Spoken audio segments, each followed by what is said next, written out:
A base do propósito não são as fases, mas é o próprio desejo de Deus ver realizando em nós e por meio de nós todo o seu projeto redentivo.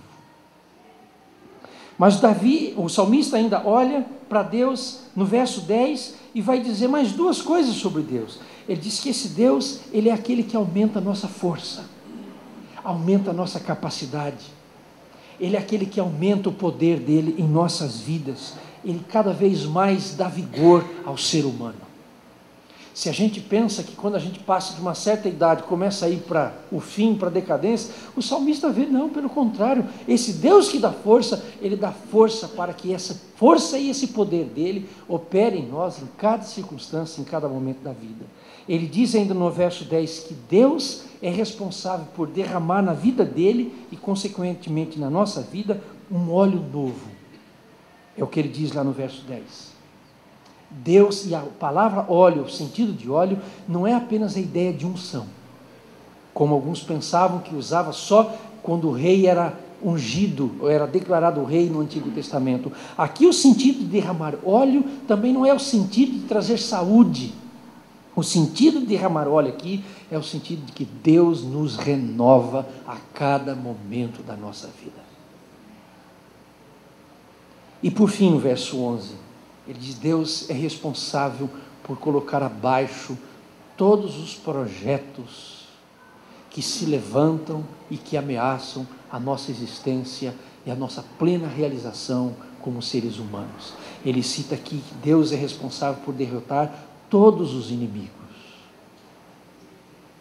E entre esses inimigos, não são só aqueles que nos espreitam, não são só aqueles que nos ameaçam aí fora com assalto e com outras coisas, são os inimigos às vezes da alma, das emoções, aqueles sentimentos, aquelas situações sociais e estruturais que às vezes acabam gerando na vida do ser humano um desapego, desencorajamento, porque não conseguem ver futuro.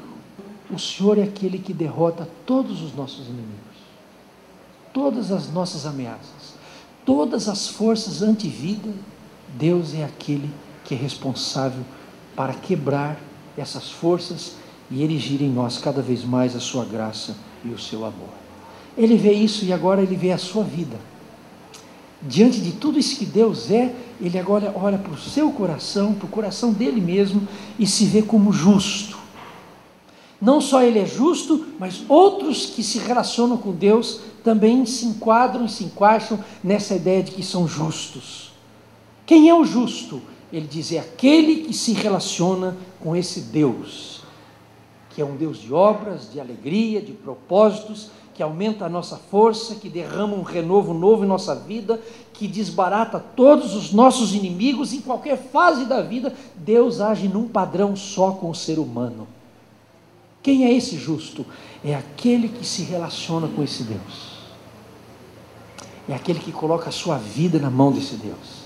É aquele que faz da sua vida, não importa qual momento, Deus a única motivação, a única realização, a única promessa atrás da qual nós sempre vamos persistir e acreditar que a vida é produtiva, vale a pena viver.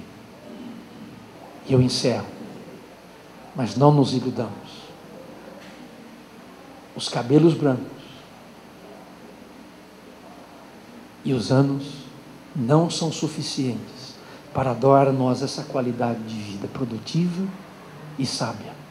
É preciso que caminhemos com Deus, que Deus seja o centro da nossa vida, que nós tomemos posse de todas as promessas que Deus tem para nós nessa fase da vida e fielmente exerçamos o que Deus pediu para que a gente exerça, proclamar a justiça e a alegria desse Deus que tem estado presente na vida, não por causa da idade, mas porque é a essência de Deus, estar com o ser humano para sempre. Amém? Quero encorajar a todos nós